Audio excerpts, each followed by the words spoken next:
శంకరా శివరాత్రి వేళ నీలకంఠ మహాదేవా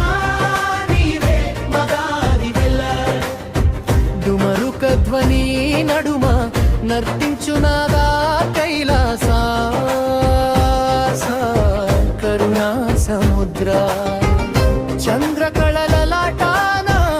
గంగని జటలో భస్మ విభూషిత దేహం భక్తుల హృదయాలో అఘోర రూపమా అశ్రిత వత్సల అంధకారాన్ని